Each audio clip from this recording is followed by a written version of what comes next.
Hi, I'm Mike, And I'm Dave. and we're Nfgeeks. Yeah. And we're here to talk about our favorite thing in the whole universe. And what would that be, Dave? Pizza? No, try again. SJs?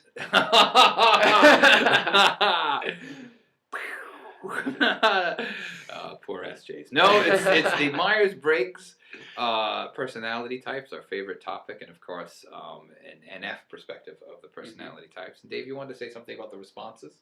Yes, we've had? well, a wonderful amount of responses we've been getting. I mean, our channel views are up to almost 500. We have a pretty good amount of subscribers for only having the channel for about a week. So we'd like to thank all of you. Yes, thank you very much. Yes, please, by all means, keep commenting video responses. We haven't gotten any of those yet, but, we'd like to start a dialogue with you as well. Yes. Yeah. And in addition, if there's certain questions or topics that you would like Dave and I to discuss based on anything else we've said, to either expand off of it, or you just have things that you would like us to report upon, please feel free to leave them in comments or communicate them to us in any way you feel necessary. And if you're NF, just use your psychic powers. We'll pick them up. Yes. We'll Use the force. That's right. All right. So this topic is an interesting topic, Dave, because this is something I've been sort of constructing for a long time. Mm-hmm. And that is, I want to talk about what I call Tness envy. Okay.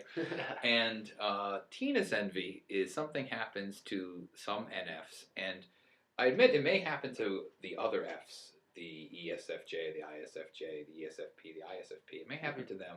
I don't know. If you're one of those and it has happened, please let me know. Let us know. But I'm sure this is, Okay. But this is something that's happened to many NFs, and I want to admit that it happened to myself for a decade or more. Okay. So Tness envy is when you feel badly about being an NF, or you resent your own NFness, your own empathy, or your own ability to feel, and you begin to sort of admire the more thinking versions of yourself, of the Myers-Briggs, I should say, and you wish to emulate them, try to be like them, and you sort of make this overcompensating attempt to be more like the others. Specifically, I would say NFs trying to be like NTs. Okay, and I have my own version of this that goes way back to childhood. It shows you how long I've had Tness envy. Yeah. But I want to make it clear that this isn't necessarily something that the NTs are putting on us.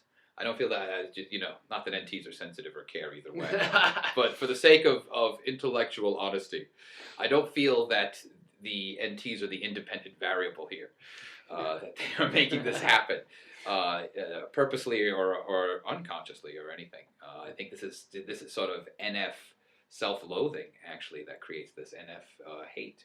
And it could come from any of the types, it doesn't have to be. But it's an NF problem, an NF sort of hating NF and wanting to be something else. So how do you feel about that, Dave? Do you have any similar kind of experience with others or yourself?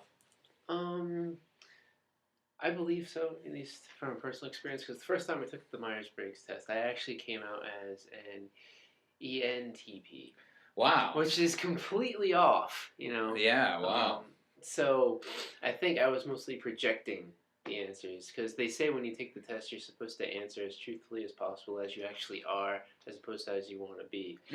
So I feel that, and I admit sometimes it's just like, man, why do I have to, feel so much? Why do I have to empathize? Why can't I just, think logically and that's it, But I feel that, that is a problem. I mean, I know a few people who seem to do that as well. I mean, I've ended up accepting NFs or NFs. Yes, mostly just NFs. I find I don't see any other type really. Yeah, honestly, I don't either. I think this is an NF pathology. Yeah. But if we're wrong, if you're another temperament and you feel Tness envy, comments. That's right. But yes, I feel that that it does, at least in my experience, happen to NFs, and it did happen to me. But I've accepted my Fness. Oh, good. Feel, You've accepted it long at an earlier age than I did. Lucky for you. My Tness envy goes back long before I even knew about the Myers-Briggs. back to my childhood. I used to have, as a child, a real fascination and obsession with Mr. Spock from Star Trek. He was my favorite character for the longest time in Star Trek. And I'm talking like Leonard Nimoy. I'm not about the okay, I'm talking real Trek, the true Trek, classic Trek. You know, William Shatner, Leonard Nimoy, DeForest Kelley, Trek. And that gay Asian dude. yes, that's right. That's right. That's funny. But I used to want to be Spock. I thought Spock was the best person on the ship, and Spock was the only good person on the ship. And I wanted to be Spock, and I wished I was Spock, and I really admired Spock. But try as I might, I could not be Spock. And the interesting thing is, Spock, I feel archetypally represents the INTJ. Is the archetype of all INTJs. All INTJs are very Spock-like or Vulcan-like. And, you know, a little aside here, INTJs are Vulcans and not androids, or Spock, because, and here's why he's your archetype, Spock always rolls his eyes at other people, and you guys do that too. So Spock is your man. But I wanted to be Spock and wanted to be like Spock and strive to be like Spock for a long time. Even as a child, I remember thinking that. And I never made it. I really didn't start getting over my Tness envy until my 30s. Believe it or not. Yeah, really. Yeah, I would say probably my early to mid 30s. I was finally accepting of my NFness. So there's still hope, you know, for anyone who hasn't. Yeah. You know.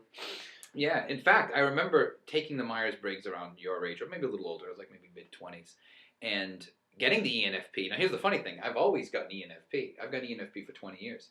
And I remember being upset and resenting the fact that I was an ENFP and upset with it. Like reading it and being mad, like, oh, that's not who I want to be, you know? And then I would take it again, and it would still come up ENFP and being mad. So I actually resented my NFness for a long time. And had Tness envy right up until, you know, maybe 10 years ago. Wow. Well, that goes into like another conversation we were having about how we should just like not only accept like what our letters would be, but hone the strengths of those letters. Like, because as you were saying, maybe in a previous conversation that wasn't even recorded, is that people seem to be under the idea that you should hone your weaknesses. Yeah, that's right. And that's a common thing. I think that comes up on a lot of the forums, that comes up on a lot of websites and a lot of books, that if you're an F, you should work on strengthening your T, that kind of thing. And this is the world according to Mike. And, you know, what do I know? Nothing. But I don't think that's a good idea. I don't think that is what you should do. I think what you should do is strengthen your strengths. Yeah. I think my theory is that if you're an F or an NF, then strengthen your NFs. Make your NF side as strong as possible. Or if you're a P or a J, make that strong. And if you need help in the opposite area, you seek out relationships. Yeah. And through relationships with others. And I don't mean like romantic relationships, all relationships, whatever, you know. But through other people in a community, those sides are strengthened through interaction with other people. So, for example, let's take you and I. As a P, I'm terrible at making decisions and judgments and what to do and what do I do, and like even at lunch today, I got a turkey sandwich, you know, and like people I was eating lunch with had these beautiful lunch things that they had bought, and I just bought this awful turkey sandwich. Like, and you were regretting it. Oh, regretting it. I mean, when you're a P, ordering food is just the worst thing in the world. You're never happy with what you got. The menu's your enemy. Yeah, it sure is. So I need a J in my life. So instead of trying to be a J, this is my opinion, instead of trying to be a J and failing at that, live or encounter or get into your life someone who is a J who can help you. So every time I go to a restaurant, Dave, you have to accompany me. Right. And order for me, like I'm 7. You can order off the kiddie menu, whatever, you know. Well, on the same token, I feel like J's should try to befriend P's. Because I'm horrible at really perceiving and seeing all possibilities, really. I usually, only can see like a few, even though I try, but I don't know. I am good at making decisions, though. The menu is... I want to say my friend, but I don't hardly ever look at the menu. I kind of already make up my mind before I even leave to go to the restaurant. Never mind entering the restaurant, So, I don't know. That's a J for you. But I do think it's important. I think that's a good idea because I guess I could see being an individualist and trying to hone all the areas. Yeah, and I'm great. Glad you brought that up, Dave, because one of my problems with this, with that idea is that it's almost a little too individualistic, almost solipsistic. I contain all functions, or I shouldn't, or even it's almost bordering on maybe a libertarian kind of view. I shouldn't depend on other people. And I don't think that's. I think human relations are meant to help each other. I think we need to be interdependent, even through the Myers-Briggs. Now, granted, this is the world according to Mike. Okay, but I don't think that. I think there's something almost selfish about it by trying to, be all things within you, like simultaneously be extroverted and introverted and sensing and intuiting. Like, you're trying to sort of manifest all of human consciousness. Yeah. And not only is that, I think, impossible, I also think it's something, selfish, because really it is, you don't want to show your vulnerability. Yeah. Because if I need you to help me judge, then I have to show you my weakness, my vulnerability, my shadow, which is of course a J. Right. But I think you do better if you're going to strengthen your J, you need somebody who is a J to help.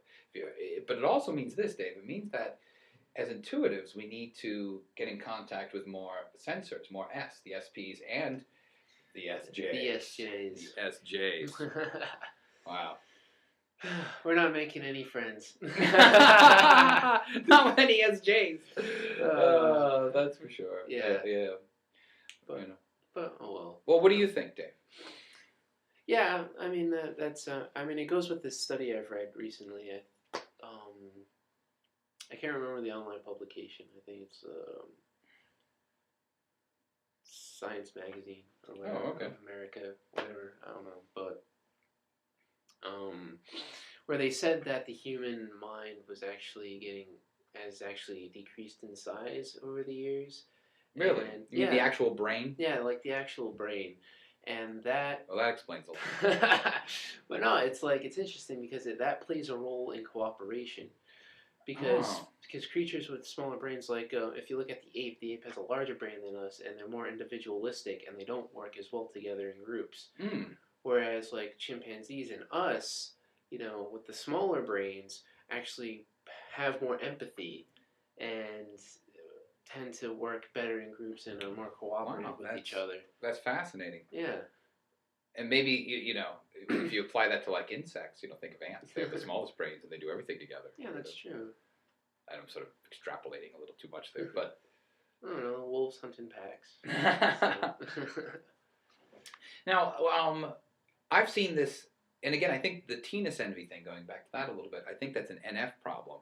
Are there any specific NFs that you've seen in it other than yourself?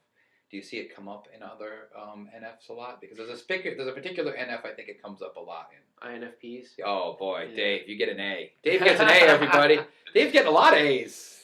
Doing pretty well. Well, Yeah, but yes, I think that could have just been the force between us. That's right, the cosmic, mystical thing that happens with NFs, the psychic, right?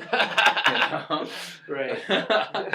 But that we can do. That nobody believes that we could do. That's another. Only NFs. Only NFs. Yes. But I agree. I think INFPs actually suffer from Tness envy the worst, because they're always trying to be logical and rational and presenting themselves as logical, rational. Yeah. I know a few. Failing. Particularly one that comes to mind where it's a male friend, and he's really into logic and reason, but he is definitely an ENFP. INFP. I mean INFP. I'm sorry, but he took the tests multiple times, and he's always INFP, but for some reason, man, I tell you, he's really trying to suppress the feelings and up the reason, the rationale, always trying to do that, and that's really impossible because they feel the strongest. Their feelings are the strongest of all the NFs. So it's even more futile. And this is why, again, an INFP should find maybe an NT, an Yeah. ENTJ or something to help them And it's out. bizarre because you can tell like he's just driving himself insane. Like he's not feeling it, but he's still like trying to attain something that he necessarily should. He should just try to strengthen his own whatever he has naturally. Mm. All right, so if you have opinions, tell us what you think. Yes. Or feel. Or just psychically communicate it to us. Yes, and we will immediately know it. Oh, yes. So, I'm Dave, and this is Mike. We're the That's right. Nfgeeks, and take it easy.